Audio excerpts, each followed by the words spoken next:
Hi,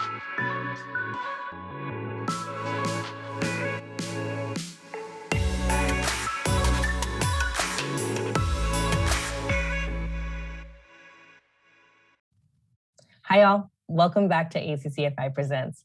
We're going to continue with our conversation from the previous week, and we can't wait to get started. Let's get into it. I love your stories, first of all, Jeffrey. I'm just like, this is amazing. Like, you really just connected with so many amazing people. Well, One of the things that I was really, just as I'm kind of shifting into some of your written works, because mhm, you've written, you have several titles out. You've got yeah, the Perry Ellis book, you've got Tartan, you've got, mhm. there's several others, but Norell is the newest one, It's right? the newest book, yeah. Okay, talk about. Norell was the book that I wanted to make my second book.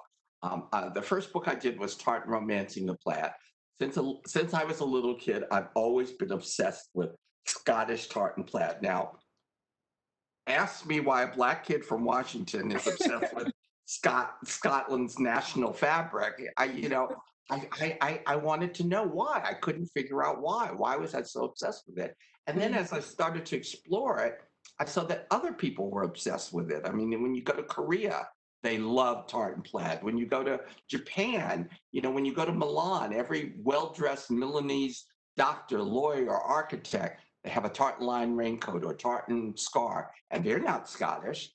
Right. So, and every book I ever read about tartan, none of it was basically how to find your family's clan. It really, they were all the same. And I've got 60 books, and they're all basically identical, but none of them really got to the heart of why all of us in the world are entranced by tartan.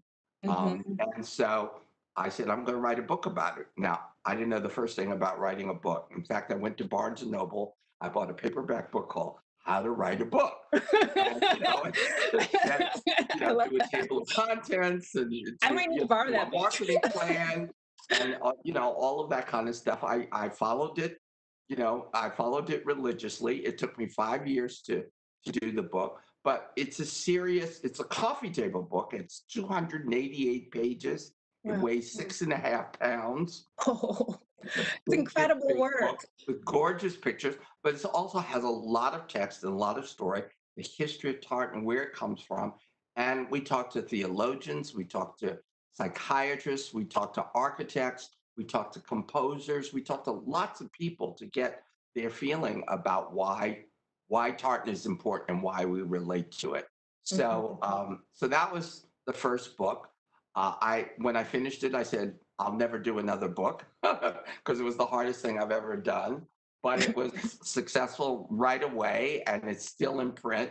Came out in Mhm. 2007, and it's still very much in print, and still in demand all over the world, which is really the shocking thing Incredible. for me. And I wanted my second book to be about Norman Norell. Norman Mhm. Norell is a great American designer. He was born in 1900 in Noblesville, Indiana. He was born Norman David Levinson. His father was Jewish, his mother was Methodist.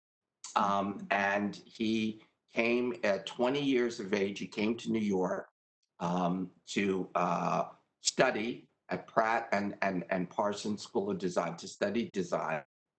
And he ended up designing for movies. Now, in the 1920s, all of the movie studios were in New York, in Astoria, Queens, Paramount, and so forth. And so on. They were all in New York. And he designed at 21 years of age. He designed for Rudolph Valentino in a silent movie called The Sainted Devil. Yeah, at 23 years of age, he designed for Gloria Swanson in a movie called Zaza, which was later remade as a talkie. And then in 1925, the studios moved to California. And he didn't want to go to California. He wanted to stay in New York. Mhm. So he ended up going to work for a woman named Hattie Carnegie, who had a ready to wear concern and a store just off of Fifth Avenue, for Park Avenue ladies.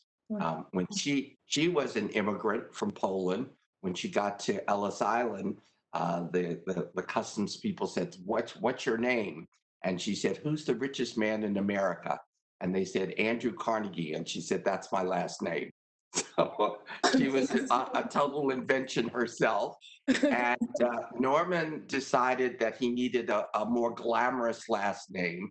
So he took the Nor from Norman, the L from Levinson, and he added, as he said, an extra L for luck. So he became Norrell, Norman Norrell. Now, the interesting thing I did when I started doing the research was I found out he never changed his name legally.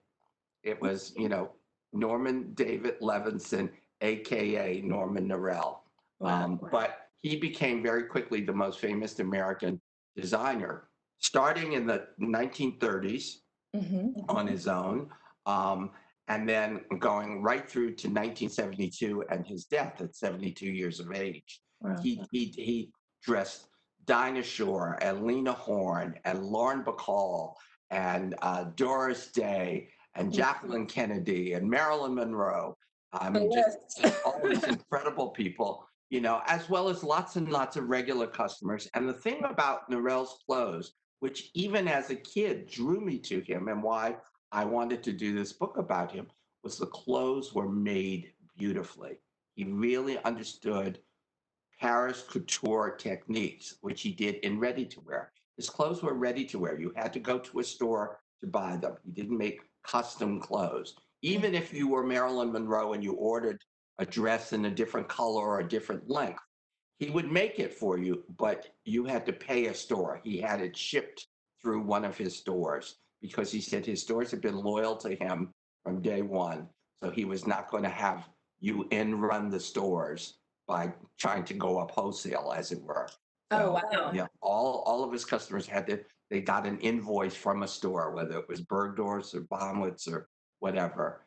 And his clothes had beautiful, everything had silk linings. All the fabrics came from Europe. His buttons were especially made for him. If he did white collars and cuffs on a dress, they were made in Switzerland in linen by nuns. And then they flew the collars and cuffs over to be attached to the dress. And they had, buttons or snaps so that you could remove them to launder them so that they would be, crisp, clean, white. He was probably best known for his sequin dresses, which had the nickname mermaid dresses. Yes. They fit like a second skin, and they were usually made out of either chiffon or silk jersey. Every sequin was sewn on by hand. Amazing. And sewn on in such a way that they were not stitched in the same place. Each sequin was stitched in a different area so that they undulated and moved with the body. And I mean, they were gorgeous. That's true artistry. Those dresses, whether they were sequin dresses in the 1930s, 40s, 50s, 60s, or 70s, if you can find them, which is not easy, but if you can find them, they look brand new. They look as gorgeous. A dress from the 1940s looks, absolutely beautiful. And that's why it's so hard to find, because women won't give them up. They just keep wearing them over and over again. And, and when you do find them, they're thousands of dollars, in vintage stores. I mean, Kristen Davis, who played in Sex and the City, she wore a vintage Norell to the opening of the Sex and the City movie in London. Wow. Mrs. Obama wore vintage Norell in 2010 at a Christmas party at the White House. She's only the first lady to ever wear vintage to while she was in the White House. That's incredible. So anyway, I wanted to do a book about him because part of the reason I wanted to go to Parsons School of Design, which I did transfer to from Pratt, was because Norell was a critic. Unfortunately, the year that I transferred was the year that he died. But I did get to meet him about a month before he died. He was doing a trunk show at Baumwood Teller, and I ran over and I was sort of hiding behind columns just to see what this revered man looked like. And one of his models, Pat Morey, saw me, and she came over and she said, "Would you like to meet Mr. Norell?" And I said, "Yes." She could tell I was a student, and she brought me over to meet him. He was very shy. I was very shy, but I did get to meet him. And the interesting thing was, when I was doing the research for the book, at the New York Times, I found a photograph that was taken about 15 minutes before I met him of, Oh my of goodness. Norell with those two models on the floor at Baumwitz.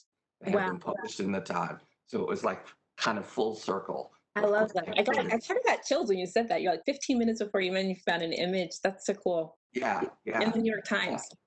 yeah. And the other really lovely thing, and one of the things that really intrigues me about doing books is doing the research, as I call it, CSI fashion. Yes, It's like yes. finding out all these things, connecting the dots. And Mhm. there was a guy who worked for Norell who ran his sales for a period of 12 years. His name was Max and Max Bernegger. He was a salesman at a embroidery house in Switzerland that still exists. Makes a lot of the embroidery for Chanel and so forth. And Norell was doing business with him because he bought all his fabrics in Europe. And one day he was there shortly after Norell took over owning his company outright, and he was complaining to this 27-year-old kid that he couldn't find anyone to run his company and that it was so hard being the designer and being the business person. And Mhm. Max said, well, why don't you give me a shot? And Norell said, okay, I'll give you a shot. And Max came over. In the first year, he made Norell financially solvent, and he would put him $1 million in the black. That's how Wow. good he was. So Wow. as I was working on the book and reading, finding out a little bit about Max, I was like, gee, I wonder if this guy is still alive. And I did my Google search, Yeah. and the only thing I could come up with was Max Bernegger, retired oil executive living in Florida. And I said, I'm going to give it a shot. And I got the phone number and I called and I said, may I speak to Max Bernegger? And yeah, this is Max. And I said, did you ever work for Norman Norell? And he said, yes, I did. And we started this conversation. We were on the phone like 6 hours. Whoa. He was unbelievable. He and his wife, uh, Norell was godfather to their children. Um, he had saved all these wonderful photographs, personal photographs of Norell, which of course I was able to include in the book. That's incredible. And the best, the best thing ever about doing this book was when I got the first copy, I FedExed to Max and his wife Loretta in Florida. And I said, I want you to see the very first copy of the book. And they were on two different phone lines, and they got on the phone and they said, you brought Norman back to life. You brought Norman back to life. Now, Mhm. you know what? Doesn't get any better than that. I mean, the It fact that doesn't. he trusted me with doing that and thought that I could do it and then said, I accomplished what I set out to do. That's That's pretty incredible. That's the most incredible compliment you could get for cool. the body of work and the research and the attention to detail in telling someone's story. Yeah, almost 35, 40 years after Norell died, you Wow. know. Wow. But I felt it was my sacred duty to do it because I don't want what he did to be lost, Right. Right. I think that's kind of what drives me with all of the books that I've done I've always loved history, in school. And I don't think that we can go forward in any way, shape, or form, not just in the fashion business, but in any way, shape, or form without knowing the history, where we've come from. I mean, Right. my parents were at the March on Washington. I remember it vividly as a 10-year-old boy, and how afraid they were to take my sister and I to that march. And they didn't, because they were afraid there would be violence, and look where we are now. Wow. So history is always an important part of, I think, everything we do, or should be. That's all for today. Thanks so much for joining us for ACCFI Presents. Definitely come back and join us next week for our next segment in this series. If you particularly enjoy the content that you're seeing, don't forget to like, share, and subscribe. And as always, keep up with our conversation on our social media handles at ACC Fashion Incubator on Facebook, LinkedIn, Instagram, and Twitter. We'll see you guys next time.